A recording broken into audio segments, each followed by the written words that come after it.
sentada com os braços em volta do corpo, como se buscasse conforto e proteção, Sarah conta sua história a 50 pessoas de um grupo de apoio. Todos escutam atentamente o momento que ela define como sendo o pior de sua vida. Supermercados eram meu pior pesadelo, diz ela. Estar cercada por alimentos que poderiam me fazer sofrer me fazia chorar, acrescenta ela, em uma reunião do Overeaters Anonymous, Comedores Compulsivos Anônimos, em tradução livre. Sessões como essa são pensadas para ajudar pessoas que estão se recuperando de comportamentos alimentares compulsivos como a bulimia, quando alguém sente vontade de comer mesmo sem fome e não consegue parar mesmo quando está saciado. É um comportamento frequentemente associado ao transtorno de compulsão alimentar, o segundo distúrbio alimentar mais comum no Reino Unido, e pode levar à morte.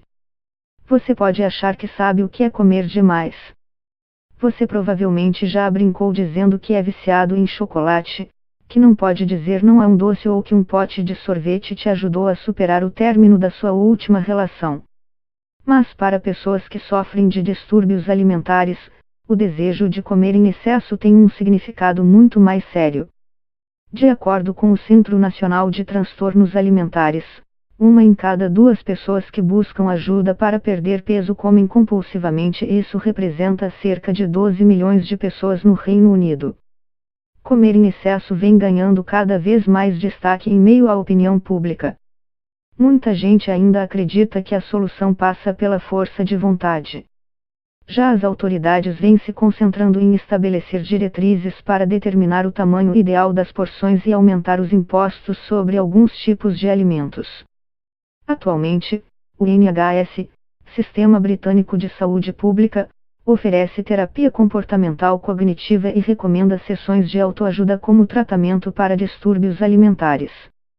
No Comedores Compulsivos Anônimos, os membros seguem um programa de 12 passos, semelhante ao do Alcoólicos Anônimos, AA. Esses passos variam desde admitir a impotência frente ao transtorno a fazer as pazes com pessoas com quem você talvez tenha brigado por causa de problemas alimentares.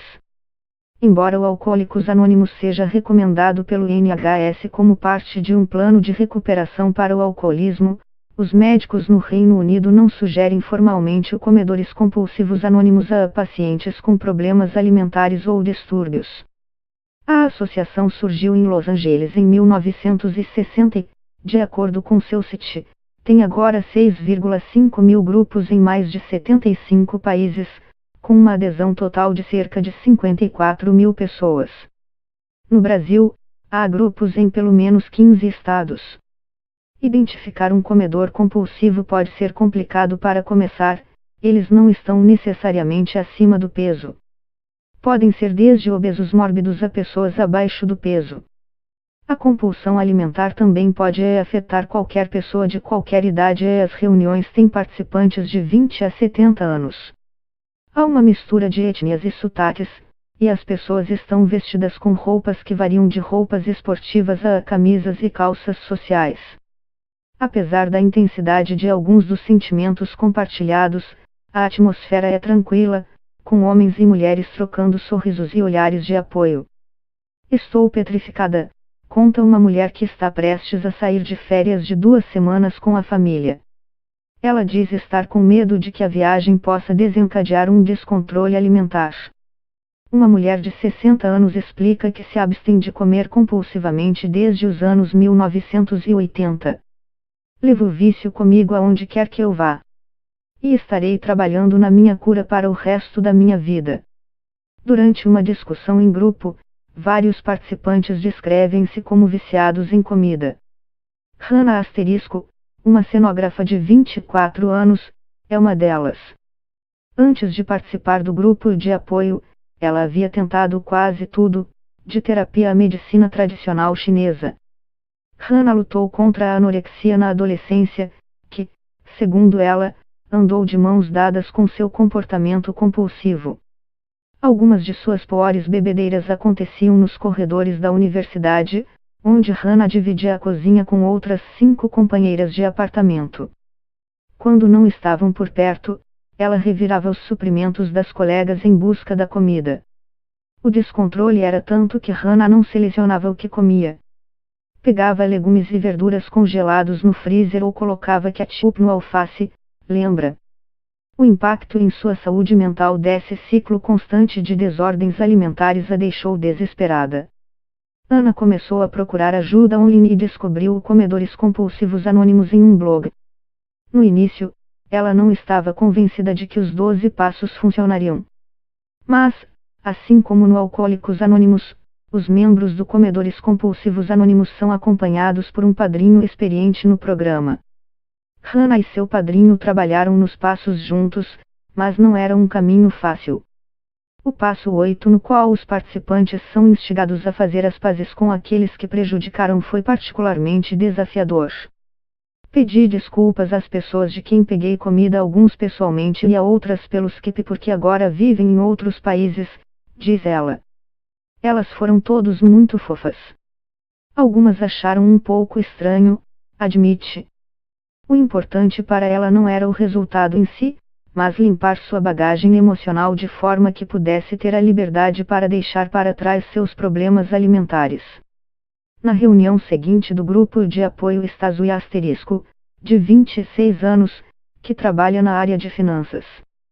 Calmamente, ela confessa que era uma garota de 11 anos insegura e obcecada por comida e acha que jamais superou a compulsão de comer. Senti que precisava ser colocada na prisão para me recuperar. Seus excessos compulsivos atrapalharam seus estudos na universidade, isolaram-na de seus amigos e deixaram sua autoestima no fundo do poço. Definitivamente não era suicida, mas não imaginava me formar, diz ela. Simplesmente não conseguia pensar sobre como seria minha vida porque eu só podia pensar sobre como passar o dia sem comer nada. Foi assim que teve o primeiro contato com o Comedores Compulsivos Anônimos. Depois de alguns retrocessos e o fim de um relacionamento, Zui concentrou seus esforços totalmente em seguir o programa. George Asterisco, de 37 anos, senta-se em frente a Zui e é fácil de ser percebido, afinal, ele é um dos poucos homens na sala. Isso talvez não seja surpreendente. Embora estudos sugiram que 25% das pessoas com distúrbios alimentares sejam homens, condições como anorexia e compulsão alimentar ainda são vistas por muitos como doenças de mulheres, deixando os homens menos confiantes sobre o diagnóstico. Comigo, a comida era fundamental para o conforto, a recompensa, o amor, tudo, diz ele. Tendo se tornado obeso quando era menino, entrou para um clube de emagrecimento no início da adolescência. Eu tinha 14 anos e sabia que havia mais calorias em uma maçã verde do que em uma maçã vermelha, diz ele. Era obsessivo com a comida e aos 20 anos comecei a expurgar. Então começou um ciclo de excessos e bulimia. Incentivado por seu namorado, George finalmente foi ao médico. Saiu de lá encaminhado para uma unidade de distúrbios alimentares, onde foi diagnosticado com bulimia e compulsão alimentar. Mas quando chegou ao hospital, sentiu-se desconfortável. Entrei e sendo um cara gordo, de 32 anos, me senti como uma fraude, como se não me deveria estar ali, diz ele. Senti muita vergonha por ser um homem.